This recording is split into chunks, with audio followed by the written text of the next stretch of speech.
Good day, everyone. I am FLORDELIZ and today let's discuss about deontological ethics. We cannot deny the involvement of Immanuel Kant and John Rawls when we talk about this topic, but before we talk about these people, let us know first the meaning of deontological ethics. Deontological ethics pertains to deontology, and the word deontology is derived from the Greek words for duty, which is deon, and study or science, which is logos. Deontology is one of those kinds of normative theories regarding which choices are morally required for being faced with an ethical situation. Then, the process is simply one of identifying one's duty and making an appropriate decision. In a nutshell, deontological ethics is a moral philosophy where the usual ethical definition of right or wrong is based on series of rules to follow instead of the consequences which occur from such decisions. It is a concept which is based on a person's obligation or duty to treat others with respect.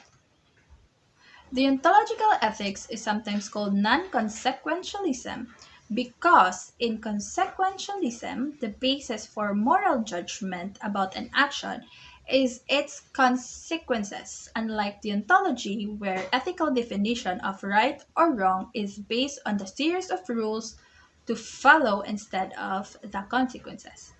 Most deontologists say that there are two different ethical duties: the perfect and imperfect duties. Perfect duties are inflexible. For example, do not kill innocent people.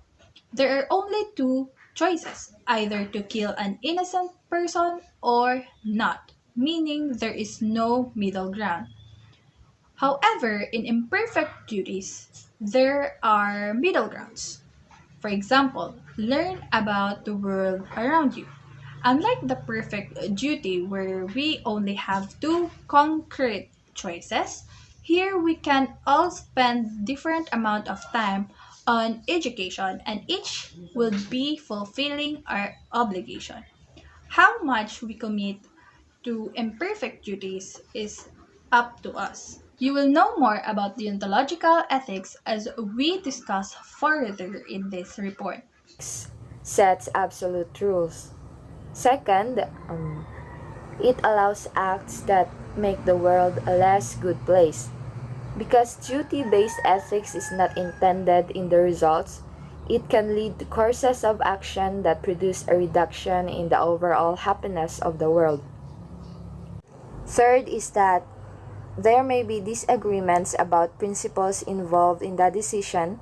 Fourth, the possibility of making right choice with bad consequences. And lastly, the possibility of conflicts in duties. And that ends the discussion about the introduction of deontological ethics.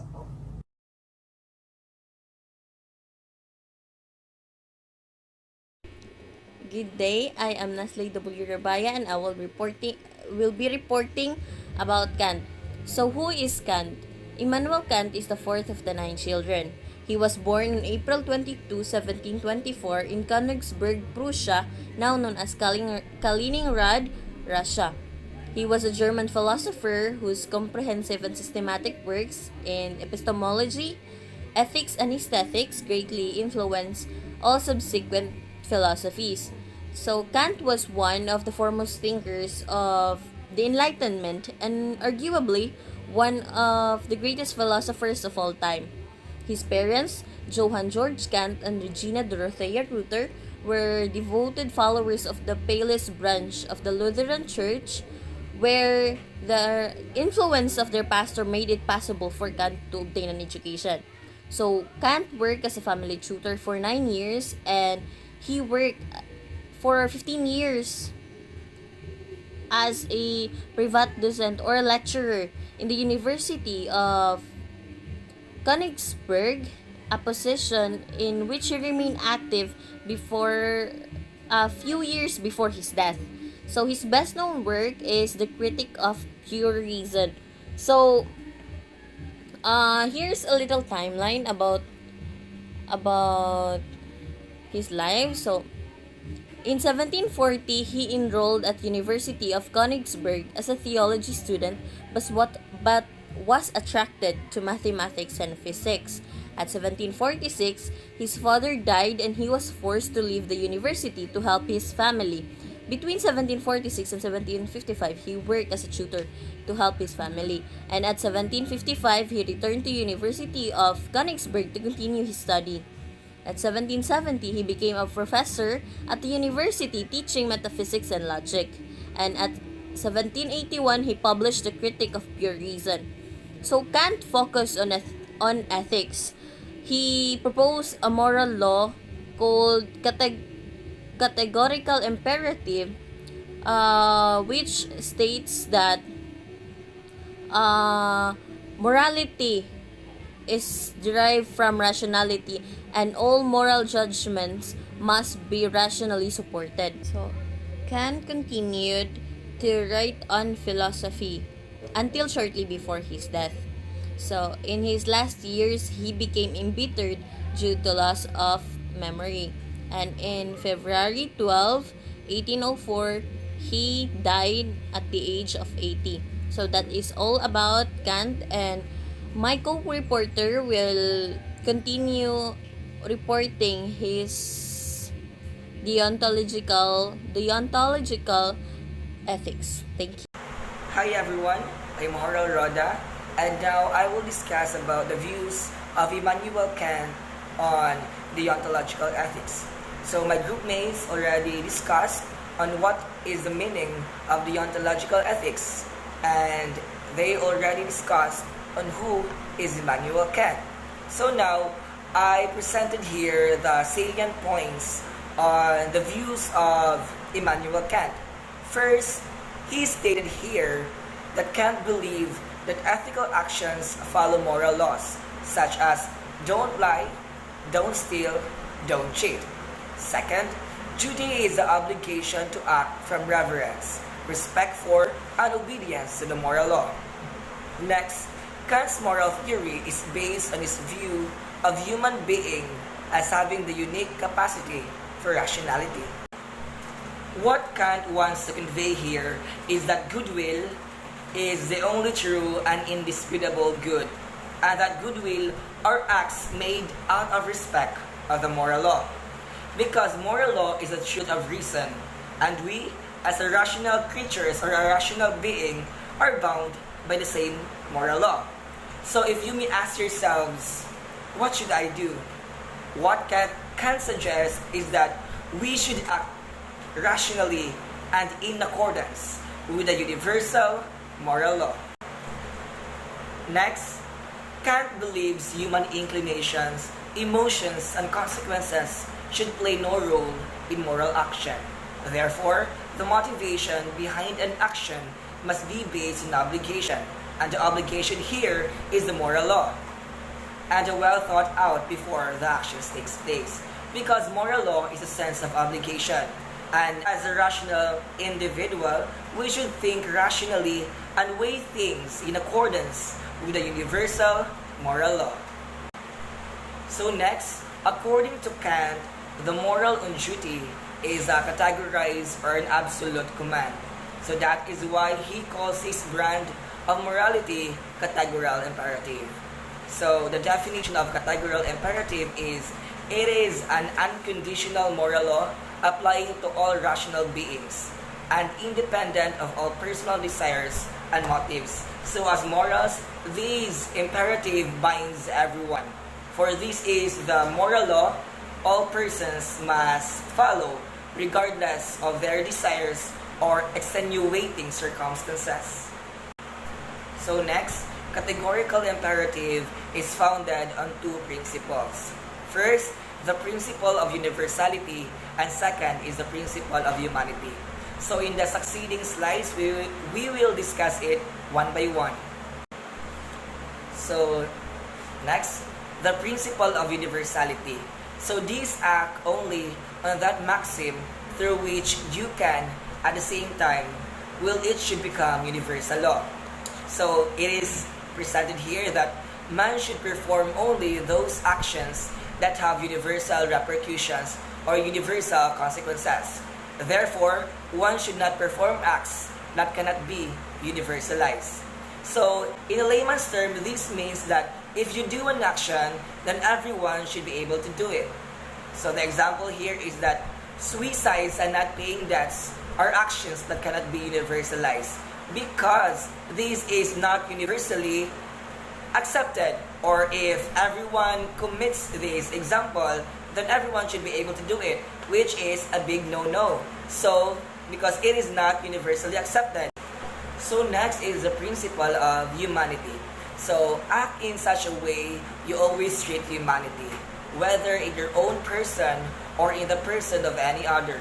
Never simply a means, but always at the same time as an end. So this rule states that we must treat people, including ourselves, as end in themselves, rather than as things with instrumental value to be used for someone else's purpose. So it calls for man's unconditional respect to his fellow men. So the principle of humanity highlighted this. Always treat a human being as an end and never as a mere means. So what does it mean? It means that to treat someone as an end is to treat that person with the respect that she deserves. So that's all, everyone. Thank you.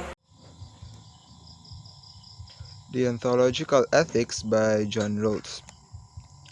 John Rawls is a deontologist as well. His book, A Theory of Justice, establishes that a system of wealth redistribution ought to be created such that it abides by a specific set of moral rules.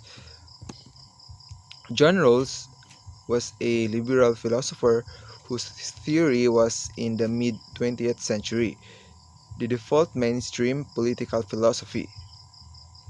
His main theoretical construct is called justice as fairness. This study departs from the perception that there is an unexplored internal ethical tension within Rawls' justice as fairness. Theory of justice to contrast the right and good in relation to his own theory.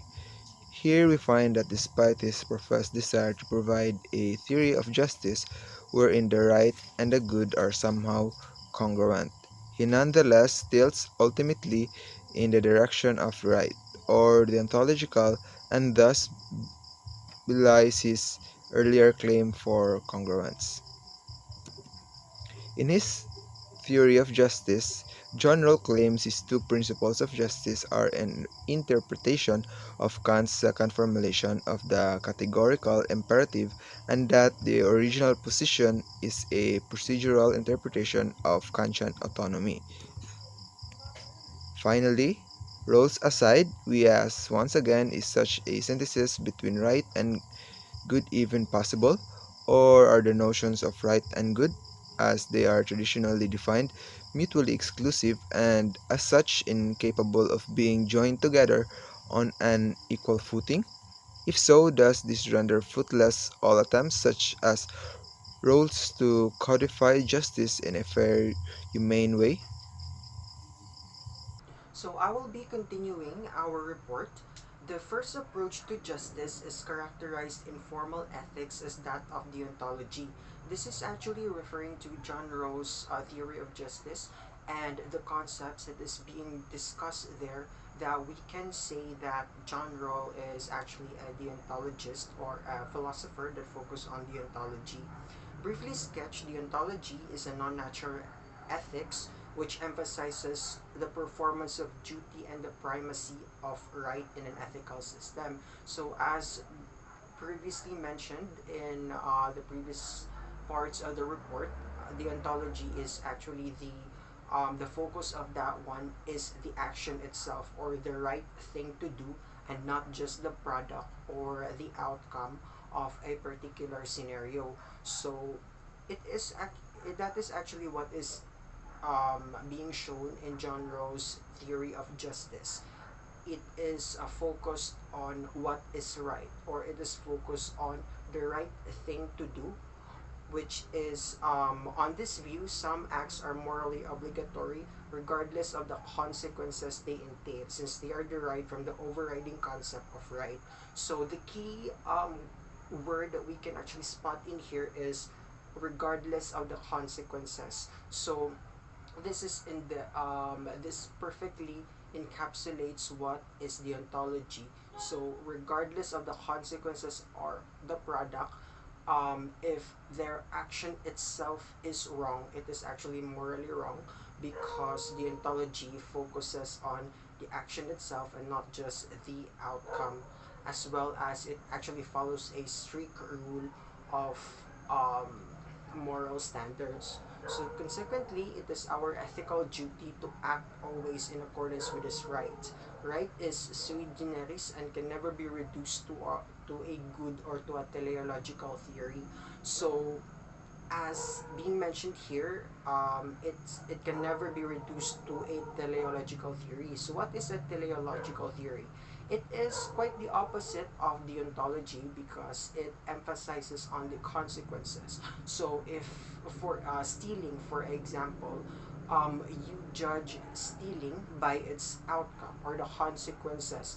You judge the how right or how the rightness or the wrongness of stealing by its outcome and not just the action itself. So the motive does not is not the basis of its justness, as opposed to the ontological view, which is actually the action itself that should be judged and not just the consequence. So the basic mode of reasoning in the ontology is deductive, as mentioned in the PowerPoint, and can be directly related to the principle of right, which exists prior to and independently of the experience. So with the last slide, we are just kind of connecting the two authors, John Rawls and Immanuel Kant, because Immanuel Kant is actually the major proponent of the deontological approach, and John Rawls is kind of looking up to Kant, and who saw ethics as a process of deductive, rational, and intellectual recognition of the right or the right thing to do. So yeah, so John Rawls actually took inspiration from Immanuel Kant, and they're both deontologists.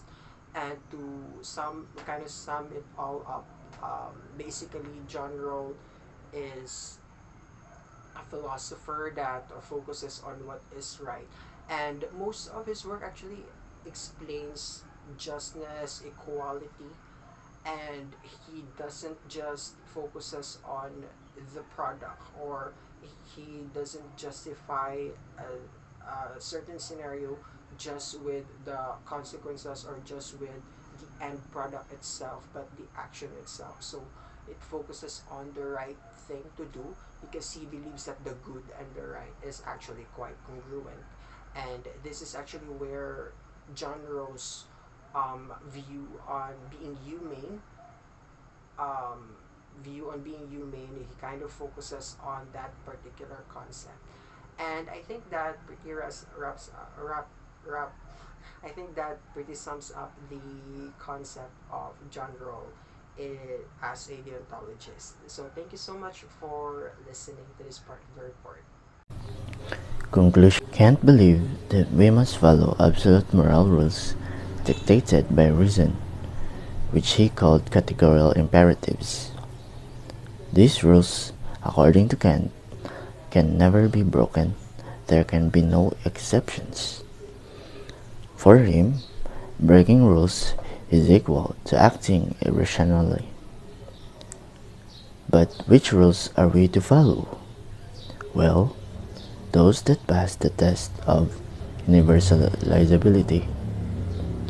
Unfortunately, the most telling problem is to decide how to formulate, how to phrase our maxims. Maxims are short, pithy statements expressing a general truth or rule of conduct. It is not entirely clear, for example, why my maxim should be "it is okay to lie" instead of "I will do whatever it is in my power to save the life of other rational beings." Kant certainly did not give us a clear way to determine this. Consequently, It is difficult to defend the idea of absolute moral rules, and so Kant's theory seems fatally flawed. Fatally flawed, for it is certain to fail because of a fault. John Rawls' justice as fairness. The deontological approach employed prevents this from happening, whereas utilitarianism is necessarily consequentialist and therefore demanding. Rawls' system does not integrate inevitably demanding rules of behavior. The demandingness of Rawls' deontological claims, accordingly, renders his system too narrow to comprehend liberalism and egalitarianism in a mutually consistent form.